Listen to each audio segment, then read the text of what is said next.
அந்த வரவேற்பு எனக்கு போதும். ஏன்னா நம்மளோட நோக்கமே முக்கியம். நம்ம போராடுறதுக்காகவும் ஒரு குரல் எழுப்புறதுக்காகவும் அது போராட்டம் உடனே கத்தி பூச்சி இருக்குல்ல, அமைதியா போராடி நம்மளோட குரலை தெரிவிக்கணுங்கிற ஒரே காரணத்துக்காக தான் இங்க வந்திருக்கோம். தயவு செய்து உணர்ச்சி வசப்படவே வேண்டாம். ஒரே ஒரு சின்ன விஷயம் நீங்க சொல்லிக்கிறேன். இந்த டக்கர் பாட்டாகட்டும் இதெல்லாம் போட்டது ஒரே ஒரு காரணத்துக்காக தான்.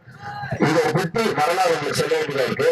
2006 பீட்டா அமைப்பு முதலில் கேஸ் போட்டப்ப சுப்ரீம் கோர்ட்ல அதை எதிர்த்து வாதாடிய முதல் ஆள் ஒரு சிங்கிள் மேன் ஆர்மியா தன் சொந்த சொத்துக்களை விட்டு வாதாடிட்டு இருந்தவர் டாக்டர் பி ராஜசேகர் ஐயா, மதுரையில சேர்ந்தவர். அவரை நிறைய பேருக்கு தெரிஞ்சிருக்கலாம், தெரியாமலும் இருக்கலாம்.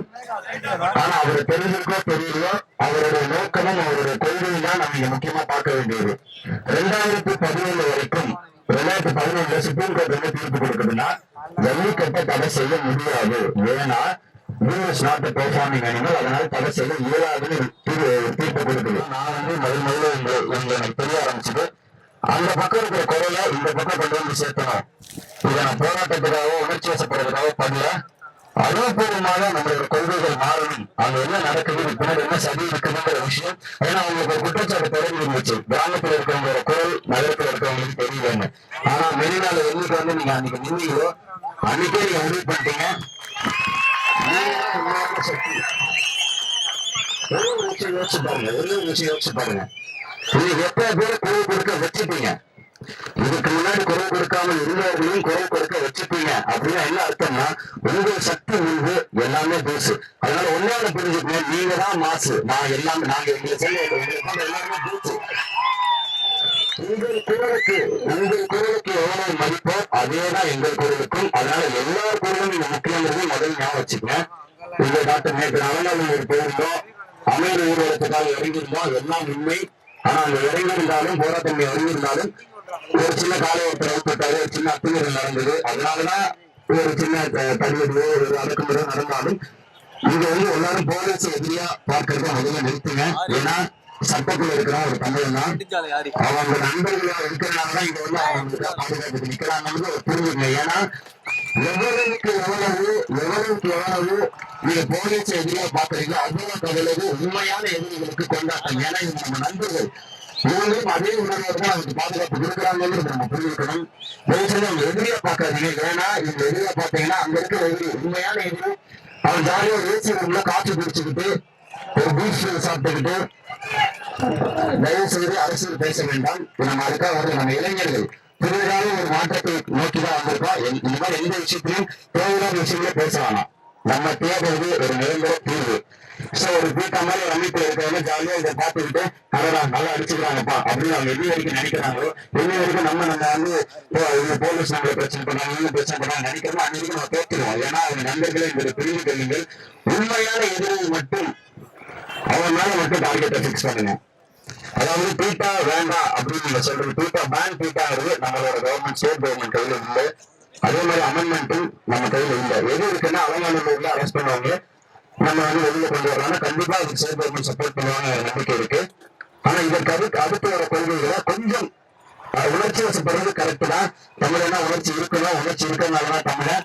ஆனா கொஞ்சமாவது அறிவுபூர்வமா, ஏன்னா இன்னைக்கு இருக்கிற காலகட்டத்துல இந்தியாவில் இருக்கிற எல்லா ஸ்டேட்டுமே நம்மள ஒரு ஸ்டேட். அதனால நம்மளுக்கு மேல ஒரு சட்டம் இருக்கு. சட்டத்தால விரிவெடுப்போம். அதனால இருக்கிறவங்களோட கோரிக்கை எல்லாம் ஒன்னே ஒன்றா இருக்கணும். இப்ப நம்ம மாநில அரசு கிட்ட கேட்டா மத்திய அரசு கிட்ட கேட்டாங்க, அவங்க கோர்ட்ல தடை இருக்கிறனால முடியாது. அப்ப என்ன பண்ணணும், அந்த தடையை தான் டார்கெட் பண்ணணும். அந்த தடையை டார்கெட் பண்ணணும்னா பிசிஐ ஆக்ட் அமெண்ட் பண்ணணும். என்ன பண்ணணும், காலைகளை பெர்ஃபார்மிங் அனிமல்ஸ் பட்டியல இருந்து நீக்க வேண்டும். அதை நீக்கிட்டா ஆட்டோமேட்டிக்கா தடை கிளியர் ஆயிடும். நம்ம கோர்ட்ல வாதாடி ஜெயிச்சு நீங்க நீங்களா ஜல்லிக்கட்ட மாட்டு எடுத்துட்டு அது மாதிரிலாம் இல்லாம அடுத்த வருஷம் உறவுகளோடு பொங்கல் கொண்டாடி, ஏன்னா ஒரு நம்பிக்கை வந்துச்சு, ஒரு கிராமப்புறங்களை நடந்து கொண்டு வெளிப்பட்டு இனிமேல் சிட்டியில் நடக்கிறதுக்கான பல வாய்ப்புகள் வந்துருச்சு. இந்த இடத்துல அரசாங்கமும் சரி காவல்துறையும் சரி அவங்க நம்ம நண்பர்கள் என்று புரிந்து கொண்டு உண்மையான எதிரியை மட்டும் தாக்குங்க. நம்ம உணர்ச்சி வசப்பட்டு பேசுற கருத்துக்கள் நம்மளுக்கு நிரந்தர தீர்வை கொடுக்காது. நிரந்தர தீர்வு என்ன, ஜல்லிக்கட்டு தடையை உடைக்க வேண்டும். ஜல்லிக்கட்டு தடையை உடைக்க வேண்டும் என்றால் அமெண்ட்மெண்ட் ஆஃப் பிசிஐ ஆக்ட் மட்டும் கோரிக்கையை வச்சு அதுக்காக மட்டும் போராடுங்க. ஒரு நல்ல கொள்கை, தெளிவான கொள்கை அறிவுபூர்வமான கொள்கை இருக்கும் வரையில்தான் இந்த போராட்டத்துக்கு மதிப்பு. இன்று அமைதி கலைகிறதோ அதோடு இந்த போராட்டம் வளர்ச்சி செய்யப்பட்டால் நீர்த்து போயிடும். அதாவது கடந்த 20 நாட்களாக 10 நாட்களாக 20 நாட்களாக தொடர்ந்து அமைதியான முறையில் ஒரு தண்ணி அடிச்சுட்டு வரல, ஒரு பஸ் கண்ணாடி வரல, எதுவுமே நடக்கல. அமைதியாக வந்து நிக்கிறோம். எங்களுக்கு குரல் இருக்கு கேளுங்கன்னு கேட்கிறோம். இதே மாதிரி உங்க குரலை பதிவு பண்ணுங்க. அமைதியை காத்து உங்க குரலை மட்டும் பதிவு பண்ணுங்க. உங்களோட கோரிக்கை என்ன, உங்களோட கொள்கை என்னங்கிறத முதல்ல டிசைட் பண்ணுங்க. ஏன்னா இங்க வந்து ரீட் பண்றதுதான் நாங்க வரல. ஏன்னா ரீட் பண்றதுக்கு நீங்க இருக்கீங்க. உங்களுக்கு ஒரு வாய்ஸ் வேணும்னா நான் இருக்கேன், அவ்வளவுதான். நீங்க தான் ஏன்னா ஒவ்வொருத்தரும் மாலை பிறந்தவன். ஒரு காலத்து உலகை ஆண்ட இனம். நீங்க நம்ம திருப்பி ஆளுநர் கேட்கல, ஜஸ்ட் வாழுநர் தான் கேட்கிறோம்.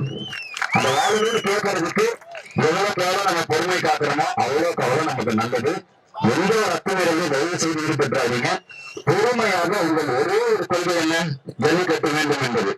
அதில் எடுத்துட்டு வந்துடுவோம். அப்புறம் வச்சுப்போம், அப்புறம் பார்ப்போம். அதுக்கப்புறம் நிறைய எதிர்கள் இருக்காங்க. அதுக்கப்புறம் ஒரு இடத்துல டார்கெட் பண்ணுவோம். நம்ம கொள்கைகள் புரிய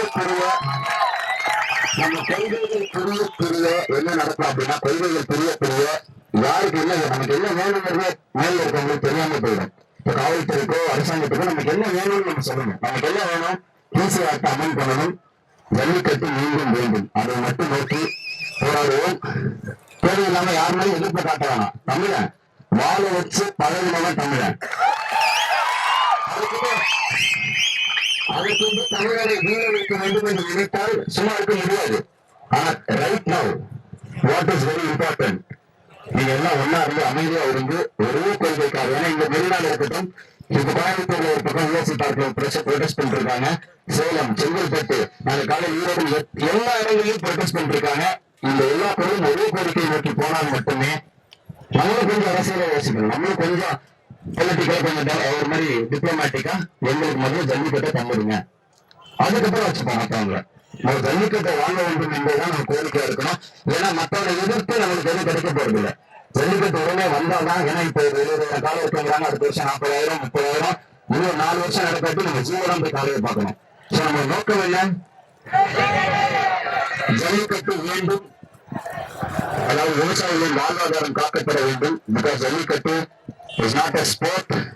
இந்த வீர விளையாட்டு ப்ரொஜெக்ட் பண்றதுனாலதான் நம்ம பார்பேரியன்ங்கிறாங்க. உலகக்கே கலை, அறிவியல், மருத்துவம், கலை, நாகரிகம் என அனைத்தையும் கற்றுக்கொண்ட ஒரே இடம்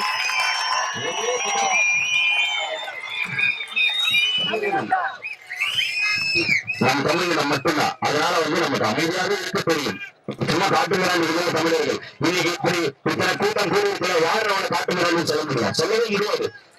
இதை விட உலகத்தில் எங்கேயுமே இப்படி இளைஞர்கள் ஒன்று கூடி அமைதியாக ஒரு போராட்டத்தை நடத்துவதா சரித்திரத்தில் பதிவுகளே கிடையாது. நம் குரலுக்காக இவ்வளவு தூரம் கஷ்டப்பட்டுட்டோம். உணர்ச்சி வசப்பட்டால் கடந்த 10 வருடமாக பிஆர் ஐயா, கார்த்திகேய சேனாதிபதி இதை போன்ற ஆட்கள் இவ்வளவு காலமாக கஷ்டப்பட்டால் உண்மையான ஹீரோக்களுக்கு நம்மளால அவங்களோட முயற்சிகளுக்கு நம்மளால ஒரு தடை ஏற்பட்டுறக்கூடாது. யார் உண்மையான ஹீரோக்கள் என்று கண்டுபிடித்து அதுதான் நாங்க டக்கெட்டு பண்ணோம். நாங்க எங்களை தயவு செய்து அதை ப்ரொஜெக்ட் பண்ணாதீங்க. நாங்க கருத்துக்களை மட்டும் ஏற்பட்டீங்க. அதுல உண்மையான ஹீரோ பாத்தீங்கன்னா இப்ப மாடுகளுக்காக இப்ப வாழ்க்கை அர்ப்பணித்த சிவசேனாதிபதி ஆகட்டும், பிஆர் ஆகட்டும், இன்னும் நிறைய பேர் இருக்காங்க. இந்த மாதிரி அவர்கள் கருத்துக்களை கேட்போம். நிரந்தர தேர்வு முக்கியம். இன்னைக்கு ஜல்லிக்கட்டு இப்ப நடந்துருச்சு. ஜல்லிக்கட்டு எதுக்கு ஜல்லிக்கட்டுல என்ன உறவுகளோடு சேர்ந்து கொண்டாடும் ஒரு விழாவாக பார்க்கப்பட்ட ஒரு விஷயத்தை நம்ம திருட்டுத்தனமா நடத்துறோம். நடத்தி காலத்துக்கு ஜல்லிக்கட்டுங்கிறோம். அடுத்த வருஷம் ஜல்லிக்கட்டு நீங்களே என்று சொல்லிக்கொண்டு நம்ம அதை நோக்கி மட்டும் போராட வேண்டும் என்று சொல்லிக்கொண்டு இருக்கிற ஒவ்வொரு இளைஞரின் குரலும் கண்டிப்பாக எழுவதற்கும் எக்காரணத்தை கொண்டு உங்கள் அமைதியை மட்டும் கையெழுத்து விடாதீர்கள்.